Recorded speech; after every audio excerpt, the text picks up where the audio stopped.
안녕하세요. 오늘도 사연 살롱을 찾아주셔서 감사합니다. 60대 여성이에요. 제가 실패했다가 다시 일어선 얘기를 해보려고 해요. 저는 젊을 때 남편과 단추와 지퍼 만드는 사업을 했어요. 한동안은 사업이 잘 됐고 거래처도 많아서 재산도 늘어났죠. 하지만 남편이 다른 일에 욕심을 내면서 사업을 마구잡이로 확장하다가 빚을 지게 됐고 남편과 다투는 일이 많아졌어요. 모두 싹 정리하고 원래 하던 일에만 집중하자고 했지만 남편은 다 잘할 수 있을 거라며 고집을 피웠어요. 결국 사업은 부도가 나고 말았죠.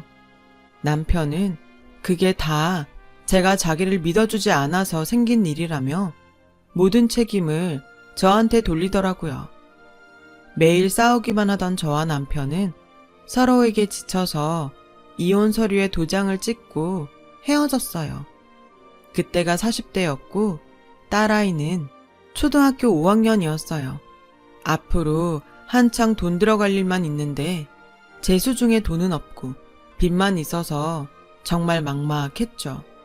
우리 애는 소아천식 때문에 정기적으로 병원도 다녀야 했고요. 저는 친구의 권유로 보험 설계사를 시작했지만 실적이 좋지 않아서 힘들었어요. 이러다가 안 되겠다 싶어서 다른 일을 찾아보다가 농산물 직판장에서 판매 일을 하게 됐어요. 그리고 새벽에는 녹즙을 배달하기로 했죠. 집세에 아이 교육비에 들어갈 때는 많은데 판매직 월급만으로는 부족했거든요. 새벽 일찍 일어나는 게 좀 힘들었지만 아이를 생각하면 한시도 앉아있을 수가 없었어요. 저는 피곤한 줄도 모르고 남들이 싫다고 하는 곳까지 맡아서 배달하고 집에 돌아와 아이를 학교 보낸 다음 직판장으로 출근해서 하루 종일 일했죠. 그렇게 녹즙 배달과 직판장 일을 같이 한 지 1년쯤 됐을 때 녹즙 대리점에서 어떤 아줌마가 더는 못하겠다며 직원한테 하소연을 하더군요. 얘기를 들어보니 길 건너 새로 생긴 아파트에 한 아줌마가 굉장히 힘들게 한다는 거였어요. 녹즙 배달만 하면 되는 건데 힘들 게 뭐 있지? 저는 그렇게 단순히 생각했는데 직원이 저를 불러서 그 아파트 영실 씨가 좀 맡아주실래요?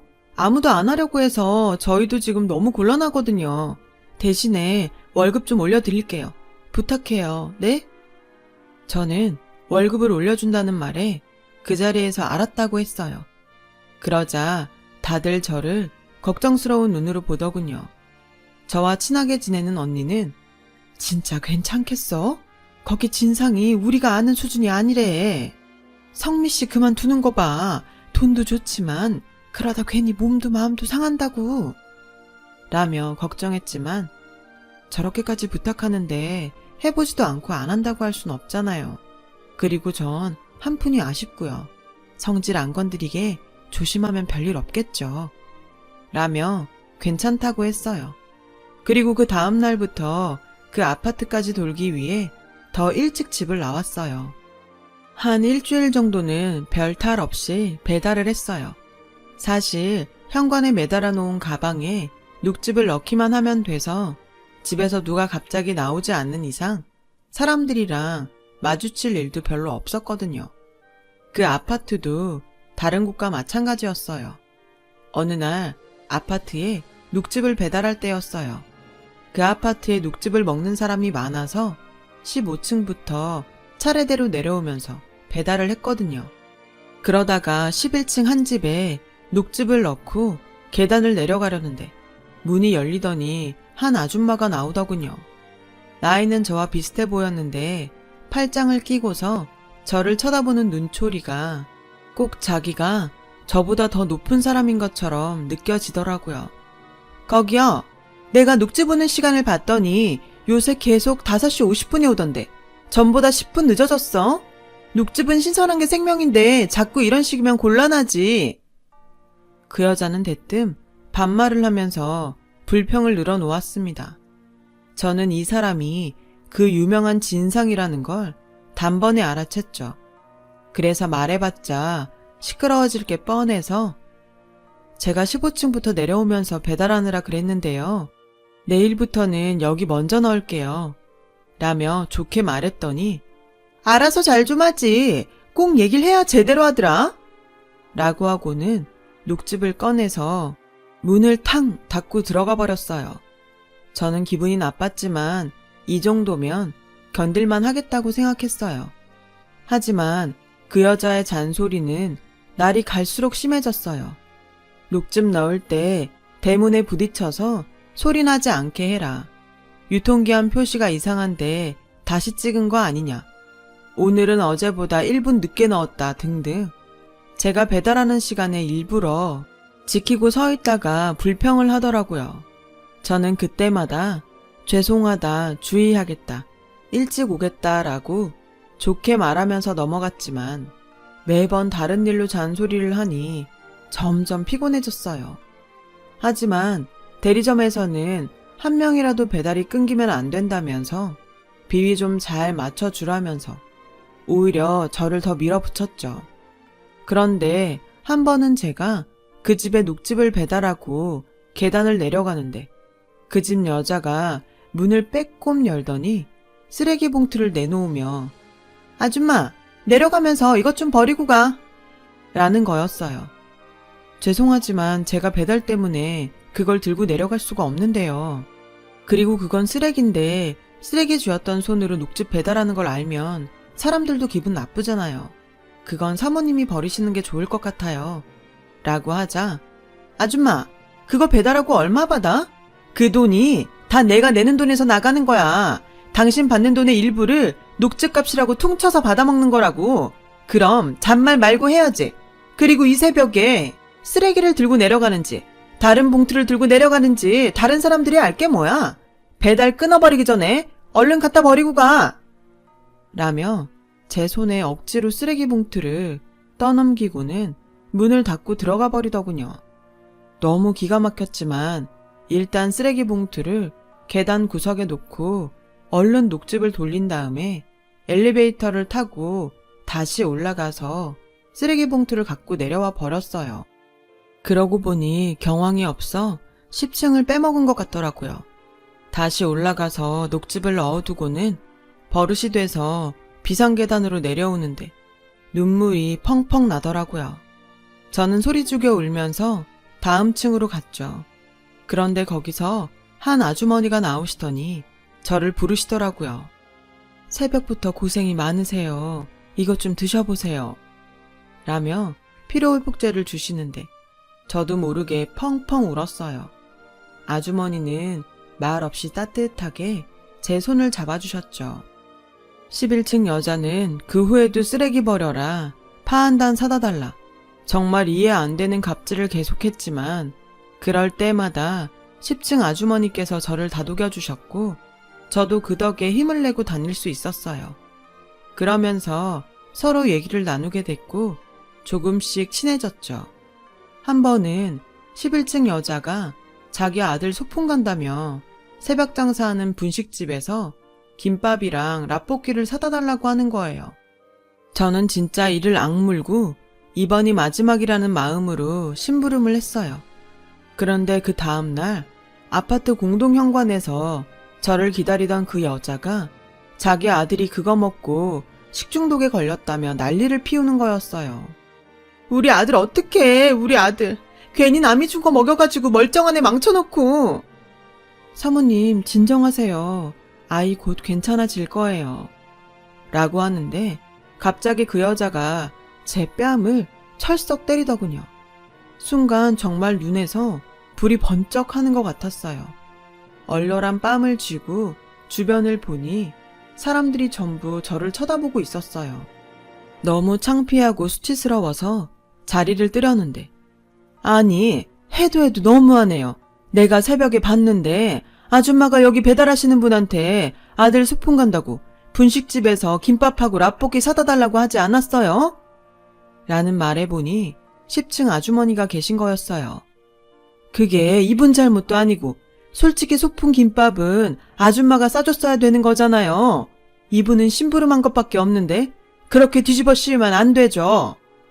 그러자 사람들이 11층 여자에게 어떻게 그러냐며 한마디씩 했고, 저는 창피하긴 했어도 억울함을 풀고 그 자리를 벗어날 수 있었어요. 10층 사모님한테 너무 감사해서 김치를 담궈 갖다 드렸죠. 일하느라 바쁠 텐데 이런 걸 다 신경 썼어요. 정말 고마워요. 잘 먹을게요. 그러면서 아주머니는 또 제 딸아이 주라며 빵이며 과자를 잔뜩 챙겨서 봉투에 담아 넣어주셨어요. 그렇게 저희는 친분을 계속 유지했죠. 하지만 11층 여자가 갑질을 하는 건 정말 힘들었고, 저도 더는 안 되겠다 싶어서 얼마 후 대리점에 얘기하고 그만두게 됐어요. 다행히 같이 배달 일을 했던 그 친한 언니가 재래시장에 있는 식당을 소개해줘서 새벽에 나가 다시 일을 할 수 있게 됐어요. 식당 일로 옮기고 나서 10층 사모님에게 인사를 하려고 찾아갔어요. 그런데 그새 다른 사람이 들어와서 살고 있더군요. 혹시 사모님이 이사간 곳을 아냐고 물어봤더니 모른다더군요. 실망하고 돌아서는데 앞집에서 아주머니가 나와서 조용히 저를 불러 얘기하시더라고요. 그 집 아저씨 사업이 잘 안 돼서 집이며 세간 다 팔고 어디 작은 데로 이사간 것 같더라고요. 그 집 사람들 참 인격적이고 좋았는데 정말 안 됐어요. 그 얘기를 들으니 저도 정말 속상하더라고요. 그런 좋은 분들이 잘 되셔야 하는데 하고 말이죠. 하지만 저도 당장 생활이 급했기에 먹고 살기 위해 일하는 데 집중하다 보니 어느새 그 일은 잊어버리게 됐어요. 식당은 새벽에 물건을 떼러 오는 사람들로 늘 붐볐는데 그렇게 열심히 사는 모습을 보니 저도 뒤처지지 말아야겠다는 생각이 들어 힘을 낼 수 있었죠. 그렇게 새벽에 식당 일을 하고 몇 달 지나서였어요. 어머, 김 사장님 아니에요? 나예요. 애기옷 공장하는 박수영. 저는 놀라고 좀 부끄럽기도 했지만 웃으면서 이게 얼마만이에요. 너무 반가워요. 라고 인사를 했어요. 박 사장은 제 또래인데 아기옷 브랜드 하청 공장을 운영하고 있었어요. 그 전에 그 공장에 단추를 대줬거든요. 박 사장은 2주에 한 번은 이곳에 와서 필요한 재료들을 사간다고 했어요. 그렇게 우리는 몇 번 만나게 됐고 저도 제 사장 얘기를 하게 됐죠. 그런 뒤로 박 사장은 저만 보면 김 사장님이 여기 이러고 계실 분이 아닌데 라며 안타까워했어요. 그러던 어느 날 박 사장이 와서 밖으로 절 불러냈어요. 김 사장님, 저 드디어 결심했어요. 저도 여성복 만들어 팔아보려고요. 근데 저 혼자는 지금 공장 일도 있어서 벅차니까 김 사장님이랑 했으면 해요. 김 사장님 예전 일 처리하시던 거 생각하면 얼마든지 믿고 같이 할 수 있겠다는 판단이 섰어요. 항상 약속도 어겨본 적 없고 뭐든 정확하게 해주셨잖아요. 그리고 단추랑 지퍼 만드시면서 옷도 많이 보셨을 테니까요. 한번 같이 해봐요. 네? 너무 좋은 제안이었지만 겁도 났어요. 박 사장님, 저한테 얘기해준 건 너무 고마운데 일이 잘 안 되면 어쩌죠? 여성복이라는 게 유행도 잘 파악해야 되고 세련되게 만들어야 되는데 잘할 수 있을까요? 그걸 알고 있다는 것 자체가 잘할 수 있는 거죠. 너무 걱정하지 마요. 나도 하청 공장이지만 사업이라면 사업인데 몇 번 시행착오 정도야 각오하고 있어요. 잘못될까봐 걱정부터 하지 말고 나랑 같이 해봐요. 아선이 중학교 들어갔죠? 엄마가 사업한다고 하는 게 일하러 다닌다고 하는 것보다 낫잖아요. 저는 그렇게 해서 그동안 부었던 적금을 깨서 조금 투자하고 전적으로 제가 맡아서 디자인부터 부품까지 챙기면서 제 사정을 챙겨주셔서 처음엔 월급을 받는 조건으로 박 사장과 같이 의류 사업을 시작하게 됐어요. 처음에는 사업이라고 말하기도 민망하게 작은 규모였지만 저는 여기저기 뛰어다니며 옷들도 보고 패션 잡지도 보면서 디자인을 했죠. 그렇게 한 벌, 두 벌, 옷을 만들게 됐고 그 옷들이 박 사장의 인맥으로 도매시장 여기저기 걸리게 됐어요. 큰 기대를 하지 않았는데 의외로 저희 옷은 반응이 좋았어요. 무엇보다도 박음질이나 마무리가 꼼꼼하고 옷이 야무지게 딱 떨어진다며 시장 사람들한테도 입소문이 나기 시작했죠. 이거 봐요. 우리 줌은 3배로 늘었어요. 저는 잘 될 줄 알았다니까요. 김 사장님 안목을 믿었으니까요. 박 사장은 제 손을 잡고 좋아서 어쩔 줄 몰라 했고, 저도 너무 좋아서 같이 하자고 해줘서 저한테 기회를 줘서 너무 고마워요, 박 사장님. 이라며 눈물을 글썽였어요. 그동안 직판장과 배달일, 식당일로 고생했던 것들이 한꺼번에 떠올랐거든요. 박 사장은 앞으로 더 잘 될 일만 남았다면서 우는 저를 토닥여 주었죠. 저희는 얼마 안 가서 직원을 더 두고 도매시장에 직접 가게를 냈어요. 전국 소매상들이 저희 옷을 사러 왔고 트렌드를 잘 파악한 저희 옷들은 정말 날개 돋친 듯 팔려나갔어요. 그리고 박 사장의 제안으로 온라인에 쇼핑몰을 열게 됐죠. 시장에서는 쇼핑몰을 열더라도 자기들에게 옷을 따로 팔아달라고 했어요. 박 사장도 하청 공장을 정리하고 완전히 이쪽 일에 뛰어들면서 저희 사업은 더 커져갔습니다. 저는 남편이 사업 잘 된다며 이 일 저 일 벌려서 망했던 걸 떠올리면서 절대로 자만하지 말고 할 수 없는 일에 손대지 말자 결심했어요.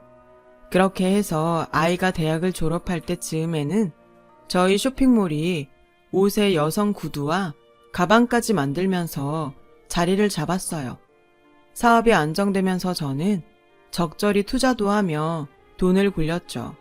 한 곳에 몰빵하지 않고 분산해서 관리한 덕에 꽤 짭짤하게 부수입을 올렸어요. 그러던 어느 날 딸아이가 결혼하고 싶은 사람이 생겼다며 집에 데려오겠다고 하더군요. 벌써? 네 나이면 아직 한참 친구들이랑 놀고 직장일에 빠져있을 텐데 결혼은 너무 이르지 않아? 엄마, 난 이 오빠가 너무 좋아. 얼른 결혼하고 싶어. 한번 만나보고 생각해줘. 내가 좋아하는 사람이잖아. 저는 어릴 때 소아천식으로 고생했던 딸에게 늘 약했어요. 사춘기를 거치면서 천식 증상은 점차 사라져 지금은 완치 상태가 됐지만 그래도 항상 마음 졸이게 되고 무슨 말이든 들어줄 수밖에 없었어요. 그래서인지 딸은 저한테 애교도 많고 어리광도 잘 부렸어요. 결국 저는 딸의 말대로 남자친구를 만나기로 했어요. 안녕하세요, 어머니. 아선이 남자친구 박정훈입니다. 어서와요. 반가워요. 딸의 남자친구는 좀 수줍음이 많은 것 같았는데 건실하고 좋은 청년 같아서 마음이 놓였어요. 그런데 알아보니 남자 집이 너무 가난하더라고요. 저는 가난이라면 치가 떨렸고 딸이 고생하는 게 싫어서 고민이 됐죠. 그 사이 딸은 남자 쪽 집에 인사를 갔다 왔더라고요. 언제 인사 가기로 약속했던 거야? 엄마한테 얘기 미리 좀 해주지. 저는 제 마음을 몰라주는 딸한테 조금 섭섭했어요. 엄마한테 얘기하면 선물도 신경 쓴다고 너무 거창하게 할까봐 그랬지. 내가 엄마 성격 잘 알잖아. 너무 걱정하지 마. 인사 잘 다녀왔어. 오빠 어머니 진짜 너무 좋으셔.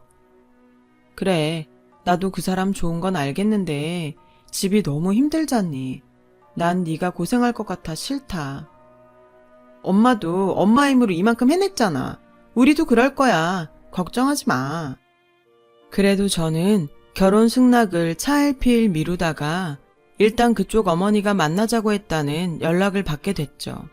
이렇게 된 이상 그 집에는 미안하지만 남자 어머니에게 잘 얘기해야겠다 싶었어요. 알았다. 일단 엄마가 만나보긴 할 텐데 그래도 너무 기대는 하지 마. 엄만 네가 그래도 좀 여유 있는 집에 가서 편하게 사는 모습 보고 싶어. 엄마만 모르는 거 아니야. 근데 우리 좀 믿어주면 안 될까? 지금은 남자가 좋아서 뭐든 잘할 수 있을 거라고 생각하겠지만 사는 게 그렇게 만만한 게 아니야.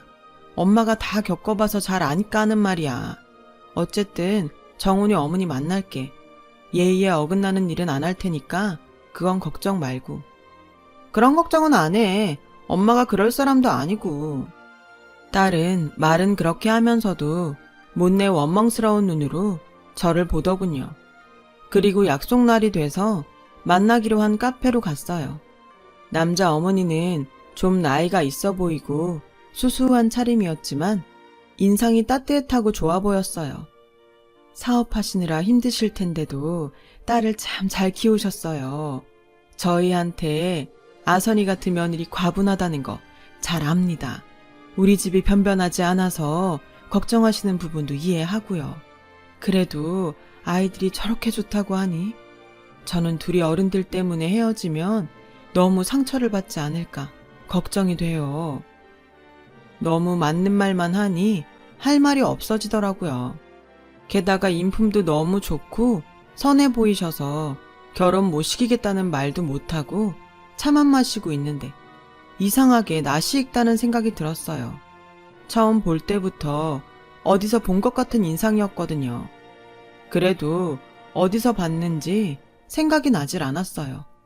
저는 잠깐 화장실에 다녀오겠다며 자리를 떴어요. 그리고 돌아오는데 남자 어머니가 서빙 직원에게 뭔가 얘기를 하고 있었어요. 보니까 직원이 남자 어머니 옷에 물을 흘린 것 같더라고요. 그런데 남자 어머니는 화도 내지 않으시고 오히려 직원 걱정을 하시며 안 놀랬어요? 이 정도야 그냥 닦으면 되니까 너무 신경 쓰지 말아요. 물이 뜨겁지도 않은데요, 뭘. 그제야 생각났어요. 딸의 남자친구 어머니는 녹즙 배달할 때 11층 여자 때문에 힘들 때마다 저를 위로해주고 제 편이 되어주셨던 사모님이었어요. 저는 그 자리에서 눈물을 쏟고 말았어요. 사모님, 저예요, 사모님.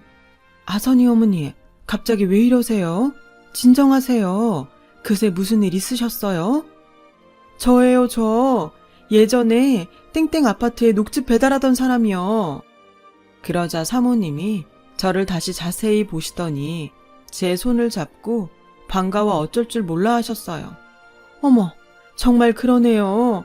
어떻게 이렇게 만났을까? 너무 반갑고 잘 살아줘서 고마워요. 죄송해요, 사모님. 제가 못 살 때 그런 차별을 받았으면서 사람을 보지 못하고 저도 똑같은 일을 저지르고 말았네요. 제가 그 11층 여자랑 다른 게 뭐가 있을까요? 사모님 덕분에 제가 얼마나 힘이 되고 위로가 됐는데. 제가 펑펑 울자 사모님은 제 등을 다독이시며 부모 마음이야. 다 그런 거 아니겠어요? 전 다 이해해요. 괜찮아요. 누구나 내 자식이 좀 더 편하게 살았으면 하고 바라잖아요. 정말 죄송해요. 그리고 감사합니다. 덕분에 제가 그 힘들었던 시간 잘 이겨내고 살았어요. 사모님은 남편 사업이 부도가 나서 거의 쫓기듯 이사를 가셨고 그 다음부터는 일이 잘 안 풀려서 계속 힘들게 사셨다고 해요. 그래도 아들, 딸 대학은 졸업시키자는 마음으로 두 분이 열심히 일하셔서 지금은 시장에 반찬 가게를 내셨고 아이들도 다행히 공부 잘해서 좋은 대학 가고 직장도 좋은 데 갔다고요. 제 얘기를 들은 딸도 눈물을 흘렸어요. 엄마, 그때 녹즙 배달 가던 거 나도 기억나. 항상 힘들어서 혼자 울고 그랬잖아. 그때 엄마 위로해준 분이 오빠 어머니였구나. 정말 너무 감사하다. 그래, 그러니까 결혼하고 나서도 어머니한테 잘해야 돼. 알았어? 엄마, 그럼 우리 결혼 허락해 주는 거야? 엄마가 생각이 짧았어. 돈보다 중요한 게 사람인데. 그거 잊지 말라고 이렇게 사모님 집과 인연이 된 것 같아. 엄마, 정말 고마워. 딸은 저를 끌어안고 좋아했고 저도 기뻤어요. 그런 좋은 부모님이 있는 집안이라면 뭘 해도 될 거라는 믿음도 있었고요. 그 사모님의 아들인데 더 볼 것도 없었죠. 저와 사모님은 그 뒤로도 자주 만나서 아이들 결혼식 준비도 같이 하며 예전보다 더 친해졌어요. 그리고 두 분이 아직도 반찬 가게에 딸린 방에 사신다고 하더라고요. 그래서 그 주변에 조그마한 전셋집도 마련해 드렸습니다. 그러지 말라고 한사코 말렸지만 저는 꼭 받아달라고 했어요. 저 그때 사모님 안 계셨으면 어떻게 됐을지 몰라요. 아마 버틸 힘이 없어서 나쁜 마음을 먹었을 거예요. 그럼 우리 아선이도 지금처럼 잘 크지 못했을 거고요. 이게 다 사모님 덕분이에요. 제가 우리 딸 위해 투자한다 생각하시고 받아주세요. 사모님, 아니 사부인은 정말 고맙다면서 눈물을 흘리셨어요. 아이들은 모두의 축복 속에 결혼했고 그 뒤 저와 사도는 같이 여행도 다니고 맛집도 찾아다니며 정말 재밌게 잘 살고 있어요. 사람 일은 아무도 모르는 것 같아요. 저도 항상 베풀고 살도록 노력하면서 그렇게 살아가려 합니다. 살다 보면 돌고 돌아 제 자식들에게도 좋은 일들이 더 생기겠죠. 제 얘기 들어주셔서 정말 감사하고요. 모두들 행복하고 좋은 하루 되시길 바랄게요. 그럼 다들 건강하세요. 여러분, 사연 댓글에 응원과 현명한 조언 부탁드려요. 좋아요와 구독은 저에게 큰 힘이 됩니다. 오늘도 좋은 일 가득하세요.